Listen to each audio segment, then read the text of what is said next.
So today I wanted to talk to you about your dog's teeth.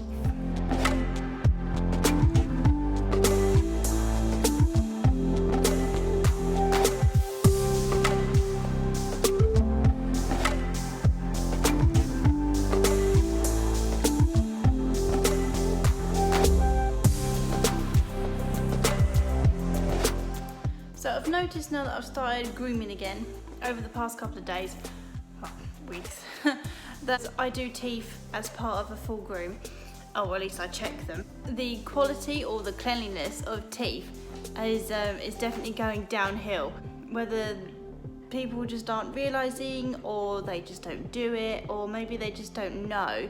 But keeping on top of your dog's teeth is one of the things you really have to do in order to keep an overall good health of your dog.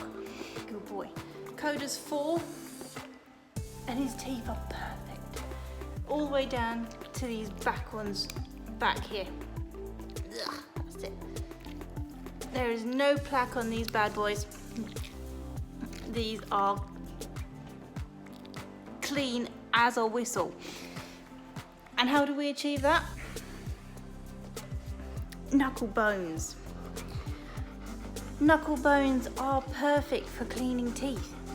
They have to get around all of those corners, they get treats, they get the food as they go around all of the corners of that bone, and they have to use the full set of their teeth in order to get through that bone. Now the bone is cooked, so it does require that you stay with your dog and watch them while they eat it. If they're getting to the point where they're starting to take chunks of the bone off and they're too small, then take the bone away and chuck it. We also get from Morrison's, but you can probably find in your local butchers, Meaty bones. We've got these in the freezer, so every couple of weeks, a month, they get one of these. They can chomp their way down through these. Nix's birthday's coming up, so he's got a pork shank for his birthday. There is a bone in that, so he will be using the full set of his teeth and he will work his way through that. They will share that. But we always have bones in the freezer. But all the while that they're taking the bits of the meat off, of the fat, all of that is fine. And it's doing them wonders cleaning up those teeth. Now, of course, if you've got a dog that will let you, you can use a toothbrush and do that once a week, every couple of weeks, just to keep on top of the plaque and the tartar build-up, especially on these back teeth. If your dog is just being fed biscuits, this is where you're going to find the problem. If your dog is raw fed, you're going to find that you're going to have a lot less issues because they are eating bones, they aren't eating biscuits. Biscuits is what causes your plaque build-up, your tartar build-up, because they're not chewing on anything that is getting rid of it. They're literally chewing on a biscuit, which will then turn to pulp or some kind of mulch or mash, and that will get stuck around the teeth and it won't go anywhere. That is then what causes ickiness, and it's just generally not great. There are lots of things on the market which say they do dental help. They're a dental aid, they're a toothbrush, they're dental treats. If they're soft, they're not going to work because your dog will literally just use these ones down here, all the fronts, and it's gone just like a treat would be. They need to be able to get right back here, and in order for these ones to be involved, it needs to be really difficult. It needs to be hard, it needs to be a bone. But what happens if you don't look after your dog's teeth?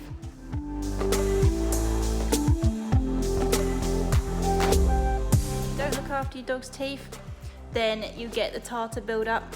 So if you let it build up, it then obviously turns into plaque, and plaque, it can get really hard, pretty much like concrete, to the point where it won't move. It won't move. It becomes as hard as the tooth. That then builds up around your tooth, and as your tooth is not then getting any kind of air, or it is then restricted in some way, the tooth then dies.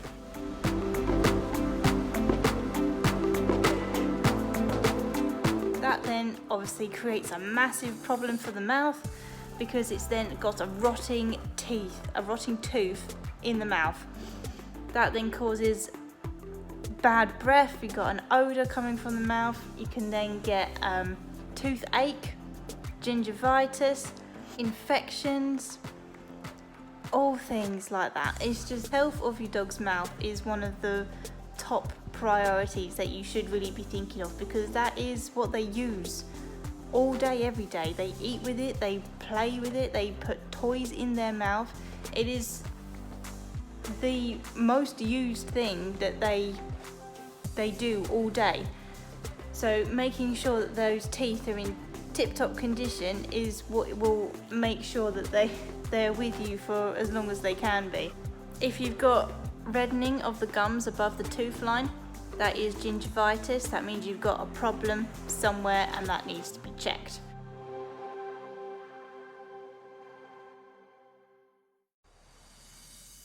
If you've got plaque build-up on the back and it's hard, or your dog's breath stinks, then I would get a vet involved, or at least go to a groomer who knows what they're doing and it offers teeth cleaning.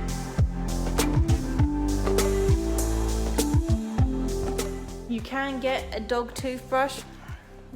As I've said on previous videos, do not bother with the rubber things that you put treats in. They don't get their full set of teeth involved and they're most likely just to lick out the treats. There's not much point in those. You need a bone. So here's Nix's teeth. You ready? Ready? Clean. All the way to these back beauties back here. Look at that. Beautiful. Yes, they are. But because they are raw fed, we don't get the problems. So what can you do to keep on top of your dog's teeth? Obviously, there's getting a child's toothbrush and some doggy toothpaste and going around and giving them a good clean. You want to do that at least once a week or one every 2 weeks. You're keeping on top of all the biscuit and any tartar build-up that comes up. My dogs get a bone at least once a month, so that's one every 4 weeks. If you want to go down the bone route, then obviously it's as many as you want to give, but as long as you're keeping an eye on them eating them, because they can be dangerous. I have raw ones, I have cooked ones. Cooked ones obviously are brittle and can break and splinter, so you need to keep an eye on when your dogs are eating them. As I said in a previous video, the rubber toothbrushes that you can buy from Amazon, I have found to be absolutely pants and do not work, because the dog tends to lick out rather than use teeth. So I didn't see much point in using those whatsoever. You can get dental treats, various products and companies sell them. If they're soft, there's no point. And also the fact that they're packaged and they are on the shelf for a long time normally means there's some kind of preservative in them, which is also not good for your dog. So you want a natural, hard treat that is going to take a while for your dogs to get through. The best natural ones I can think of: pig's ears, knuckle bones, horns, antlers. You can get roots as well, but they're not very tasty, so your dog get bored with them quite quickly. And hooves, or hooves. All natural, just dried, straight from the animal, straight to your dog. Nothing else extra added. That's all that's needed. So have a look at your dog's teeth. Are they as white as my two dogs? The 9-year-old collie, he's got a great set of teeth, and I know that I don't need to go to the vets for his teeth because I've looked after them. So for Nix, I've never had to put Nix under for having his teeth cleaned. This is just literally what I've been doing with bones and upkeep from his raw feeding diet. Don't forget to subscribe for me, and I'll see you in the next video. Bye guys.